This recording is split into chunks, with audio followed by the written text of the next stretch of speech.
رشتوں کی بقا کے لیے رابطے ضروری ہیں، کیونکہ بھول جانے سے اپنے ہاتھوں سے لگائے درخت بھی سوکھ جاتے ہیں۔ جس چیز کی خود کو ضرورت ہو اسے بانٹنے لگ جاؤ، پھر چاہے وہ رزق ہو، سکون ہو، احترام ہو، عزت ہو، محبت ہو یا آسانیاں ہو، یقین جانیے وہ کئی گنا بڑھ کر واپس آپ کے پاس ضرور آئے گی۔ باپ وہ شجر ہے جس کے سائے میں بیٹیاں راج کرتی ہیں۔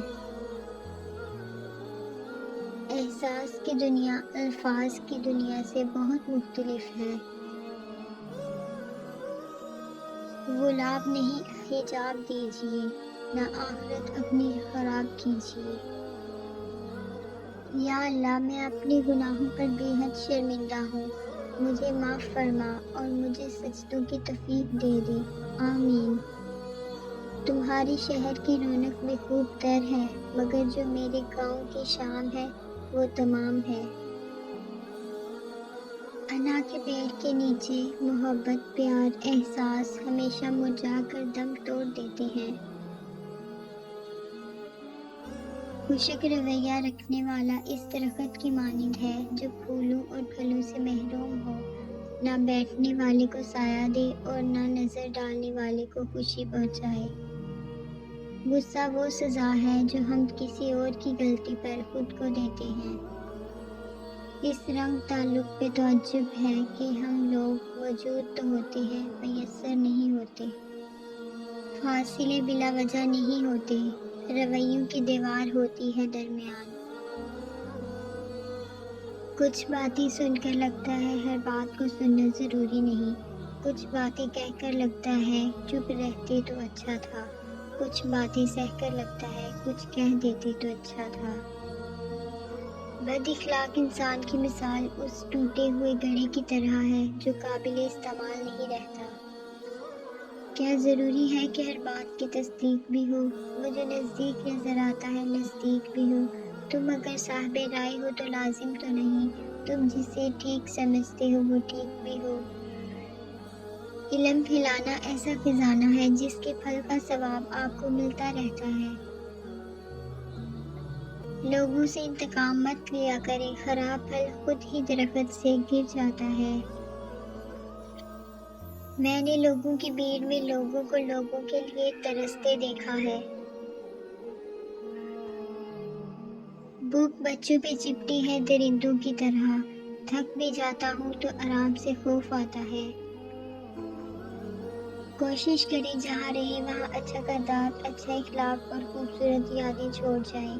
لوگوں کی خدمت کریں، لوگوں کے لیے آسانیاں پیدا کریں، کیونکہ آپ تو چلے جائیں گے مگر آپ کا کردار، آپ کا اخلاق، آپ کی خوبصورت یادیں باقی رہ جائیں گی۔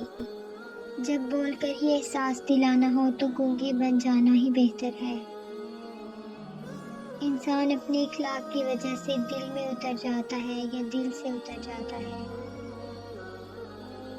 باپ نہ ہو تو گھر کے اصول اور طور طریقے بکھر سے جاتے ہیں۔ یا اللہ ہر باپ کو سلامت رکھنا، آمین۔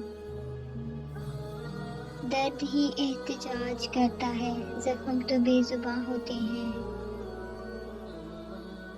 دنیا کی نعمتیں ہمیشہ کے لیے عطا نہیں کی جاتی، نہ جوانی سدا قائم رہتی ہے، نہ روب و دبدبا، نہ شان و شوکت اور نہ ہی صحت، لہٰذا عاجزی و انکساری کا دامن نہ چھوڑیں۔ ماں ایک سایہ ہے گھنے پیڑ کا میرے سر پر، ایک آنچل سے مجھے ٹھنڈی ہوا آتی ہے۔ زندگی کی کہانی کا سب سے مشکل کردار باپ کا ہے، یہ ذمہ داری باپ کے سوا کوئی نہیں نبھا سکتا۔ شعور کا پہلا درجہ خاموش رہنے کی عادت، دوسرا درجہ بدتمیزی کا جواب نہ دینا اور تیسرا درجہ بد اخلاقی کا جواب اخلاق سے دینا ہے۔ بچوں کو جب آپ مارتے ہیں تو اس کا مطلب پتہ ہے کیا ہے؟ کہ آپ میں سمجھانے کی صلاحیت نہیں ہے۔ اپنے اندر برداشت پیدا کریں، معلوم نہیں آپ کو کون کون برداشت کر رہا ہے۔ خود کو بھی وقت دو، آپ کی پہلی ضرورت آپ خود ہیں۔ کپڑوں، جوتوں اور بناؤ سنگار سے زیادہ اپنے مطالعہ، شعور اور گفتگو پر کام کریں۔ کوئی بھی 10 سیکنڈ آپ کے بناؤ سنگار سے متاثر ہو سکتا ہے، لیکن اس کے بعد آپ کو گفتگو بھی کرنی پڑتی ہے۔ اتنا قابل کہاں تھا میں جتنا میرے اللہ نے نواز دیا مجھے۔ علم پھیلانا ایسا خزانہ ہے جس کے پھل کا ثواب آپ کو ملتا رہتا ہے۔ رفاقتیں کبھی زنجیر پا نہیں ہوتی، نہ چل سکو تو بچھڑ جاؤ دوستوں کی طرح۔ انسان کا بہت بڑا دشمن اس کا غصہ ہے۔ پیڑ جب تک ہے اس کنارے پر، پھول گرتے رہیں گے پانی میں۔ حیا کی انتہا یہ ہے کہ انسان خود اپنے آپ سے حیا کرے۔ بولنے پر تو ہے میرا اختیار، اپنی خاموشی کو کیسے چپ کرواؤں۔